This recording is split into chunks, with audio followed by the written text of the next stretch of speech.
We have a major update in the Joseph Duggar case. And this is a very disturbing turn of events because during the investigation at Joseph Duggar's property, authorities uncovered additional information that ultimately led to the arrest of his wife, Kendra Duggar, who is now in custody.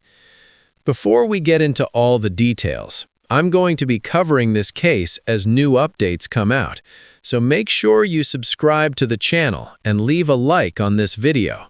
That really helps push it into the algorithm so more people can stay informed. I'll be bringing you every update as it happens, so you definitely don't want to miss anything. If you want to stay updated, go ahead and subscribe. There's a lot to talk about here. And honestly, I've never uploaded a video at this time before, so if you clicked on this, I really appreciate you being here. I know it's late for a lot of you, but I wanted to get this information out as quickly as possible because I'm genuinely shocked. This is not something I was expecting. We already knew that authorities were investigating his property.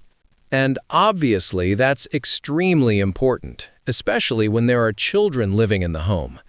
When someone is being accused of serious crimes like the ones Joseph is facing involving a 9-year-old girl, it's necessary to check the home and make sure that any other children there are safe. We also know that his brother Josh was previously charged in a case involving CP material, so it would make sense that investigators would be checking devices and things like that. But what's shocking is that while they were inside the home conducting this investigation, they reportedly discovered new information.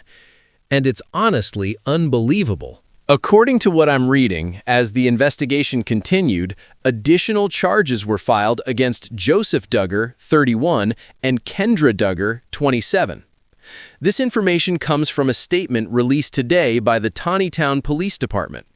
The statement says that arrest warrants were issued for both of them, including 4 second-degree counts of endangering the welfare of a minor and 4 second-degree counts of false imprisonment. And according to the Washington County Jail, Kendra is currently in custody. Originally, when officers went to arrest her, she wasn't home. This happened around 1 p.m. on Friday, March 20th, the same day I'm recording this. They arrived, but she wasn't there at the time. However, there was a warrant issued, and they were later able to take her into custody. We've already seen her mugshot, and honestly, this is just disturbing. I'm not gonna lie, the mugshot is unsettling. I'm sitting here wondering, what exactly did they find inside that home that led to this arrest? Because clearly it was something serious enough for them to believe the children were not safe. What did they discover? When you think about cases like the Turpin family, where children were literally chained, it makes you question, was it something that extreme? Or was it something like locked rooms or restricted movement? What led to 4 counts of false imprisonment? That suggests the children may have been restrained or held in some way, and that's deeply concerning. Especially when you consider that some belief systems promote very harsh forms of discipline. A lot of these environments justify extreme actions using religious reasoning. They may use scripture to defend behavior that is clearly harmful, and sometimes it becomes a way to excuse anger, lack of control, or even abuse. That's what makes this situation feel like it goes much deeper. The fact that something inside that home led to Kendra's arrest says a lot. And it's heartbreaking because these are parents responsible for raising children. They're part of the IBLP community, which often emphasizes having many children. But the reality is you have to be capable of properly caring for them. Bringing children into the world without the ability to care for them properly is a serious issue. And relying on questionable guidance for discipline just makes things worse.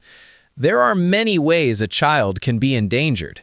It could involve intoxicated driving, exposure to harmful substances, neglecting basic needs like food or medical care, or leaving children in unsafe environments.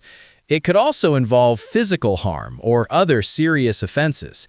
At this point, we don't know the exact details behind these charges, and I'm very interested to see how this develops. What exactly did they find? Personally, I expected investigators to focus on electronic devices. Given the nature of the accusations, it would make sense to examine computers or hard drives. But I did not expect this, his wife being arrested as well. I was honestly worried she might stand by him through everything, but now she's also in custody. And the reality is, there are 4 children who are now without both parents. That alone is heartbreaking. This situation really shows how dangerous certain environments can be. We see this pattern too often, large families, but not enough care or protection for the children. It raises serious questions. How can someone believe they are doing the right thing while treating children this way? If someone truly believes in accountability, then why continue harmful actions behind closed doors? It doesn't add up. It feels more like a way to justify behavior rather than genuinely follow beliefs. And that's what makes it even more troubling. Instilling fear in children while at the same time harming them is extremely damaging. It creates a very toxic and abusive environment. So seeing authorities take action in this case is important. From what I understand, this family has strong connections in the area, including ties to local authorities. So it's reassuring to see that proper legal steps are being taken, because situations involving power and influence can sometimes go the wrong way. At least for now, arrests have been made, and the process is moving forward. We'll have to wait and see what more comes out about these charges. I will continue covering this case, so make sure you subscribe.